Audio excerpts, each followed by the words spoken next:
រឿងអាក្លុចក្លាហានព្រឹកព្រលឹមស្រាងៗសម្លឹងមើលទៅមេឃមានព្រះអាទិត្យរៀបនឹងរះសន្សឹមងាកមកមើលលើផែនដីវិញមានក្មេងប្រុសម្នាក់ឈ្មោះក្លុចជីកូនពូក្លេមីងឃ្លុំអាក្លុចជីក្មេងម្នាក់ក្លាហានណាស់អាចនិយាយបានថាពេលខ្លះក្លាហានខករឿងក៏មានដែរព្រឹកនេះអាក្លុចបានរៀបចំទៅខ្វល់គោដោយធម្មតាពេលយើងមើលទៅគោរបស់អាក្លុចវិញមាន6ក្បាលខ្មៅ3ប្រផេះ2ស1គោរបស់វាធំល្អណាស់រៀបចំរួចអាក្លុចបានដឹកគោចូលក្នុងព្រៃវាលស្មៅក្រោយភូមិតាមធម្មតាលុះពេលទៅដល់វាបានចង់គោឲ្យស៊ីស្មៅរួចបានដាក់ខ្លួនក្រោមដើមអំពៅធំមួយក្បែរទីនោះបន្ទាប់មកអាក្លុចបានដកយកសៀវភៅពីចង្កេះមកអានរឿងប្រវត្តិតាឃ្លាំងមឿងលោកអានមិនទាន់បានពាក់កណ្ដាលផងស្រាប់តែឮសូរប្រាវក្លុចងើបឡើងលឿនចេញពីក្រោយដើមអំពិលរួចងាកទៅលើទៅឆ្វេងទៅស្ដាំរួចនិយាយថាយីមិញអញឮសូរបាក់មេតឈឿច្បាស់ណាស់អាឡាមិនអត់ឃើញចង់និយាយរួចស្រាប់តែ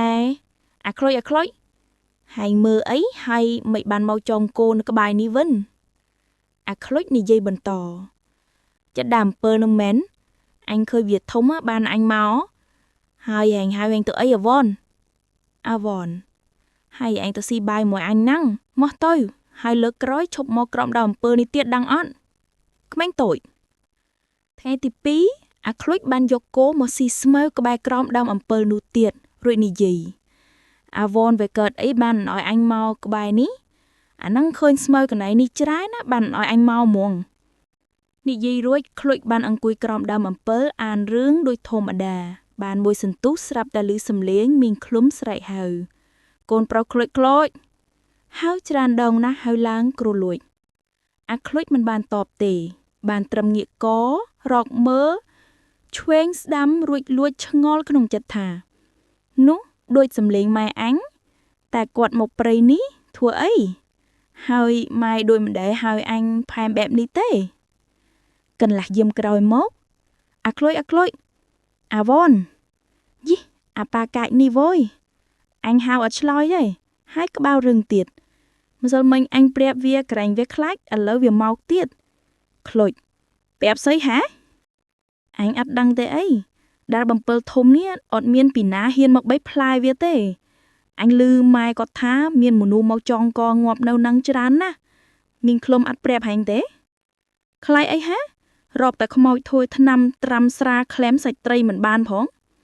អូយឲ្យតែច្បាស់ថាអត់ខ្លាចអញគ្រាន់តែប្រាប់ទេមកទៅនោះមួយអញតិច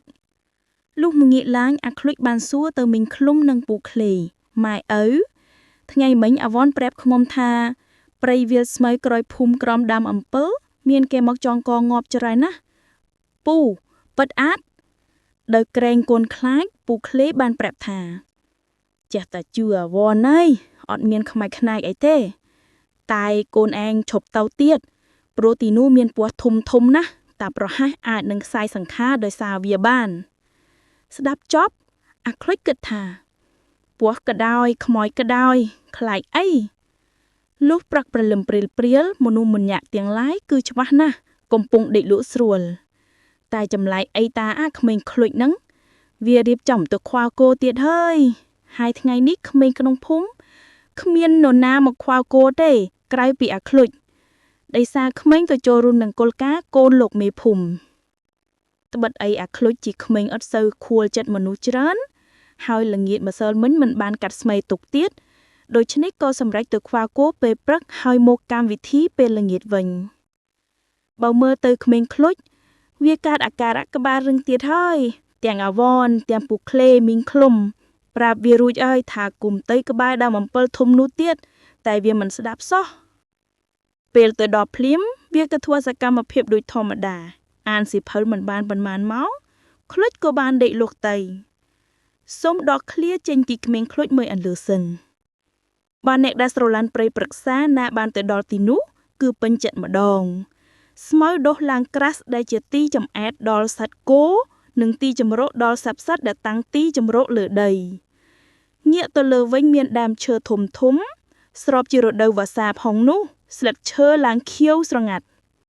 តែ តែចម្លែកអីគ្រប់ដើមឈើក្បែរនោះទាំងអស់គ្មានសត្វបាក់សាបាក់សៃណាមកទុំមួយឡើយពេលយើងកាន់តែសម្លឹងមើលយូរទៅគឺកាន់តែស្អាតតែស្អាតបែបគួរឲ្យខ្លាចទៅវិញនិយាយចុះនិយាយឡើងភ្លេចមើលអាក្មេងក្បាលរឹងវាដេកលក់ដល់ម៉ោង4ស្ងាយបាត់ហើយឆ្ងល់វាដែរព្រៃឡើងស្ងាត់វាចេះតាហានមកដែរមិនដឹងថាក្លាហានឬក្លាហែកដែរលើកនេះលុះអាក្មេងខ្លុចភ្ញាក់ឡើងវាបានរាប់គោចុះឡើងពី3សាវានិយាយអញ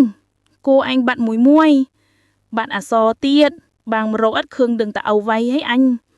និយាយរួចខ្លួចបានយកភ្លើងបញ្ចាំងភ្លឺដែលបានដាក់តាមខ្លួនមកនោះហើយដើររកគោពេញខ្មងព្រៃតែរកអត់ឃើញសោះហើយយប់កាន់តែជ្រៅទៅ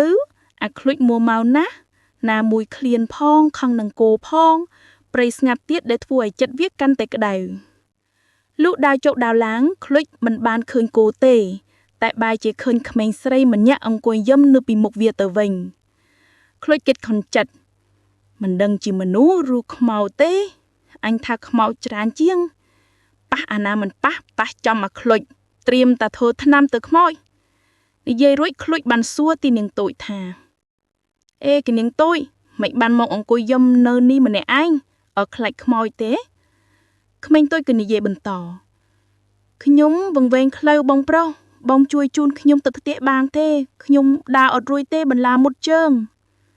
អាខ្លួចមិនបាននិយាយតបទេតែបានលើកនាងតូចអៀវលើខ្នងហើយយកខ្សែគោមកចងឡើងជាប់ក្មេងតូចសួរថា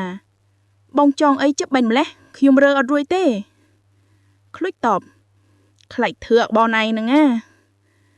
ដល់បានយូរបន្តិចក្មេងតូចសួរថាខ្ញុំធ្ងន់អត់បងអត់ធ្ងន់ទេបងពាក់កណ្ដាលយប់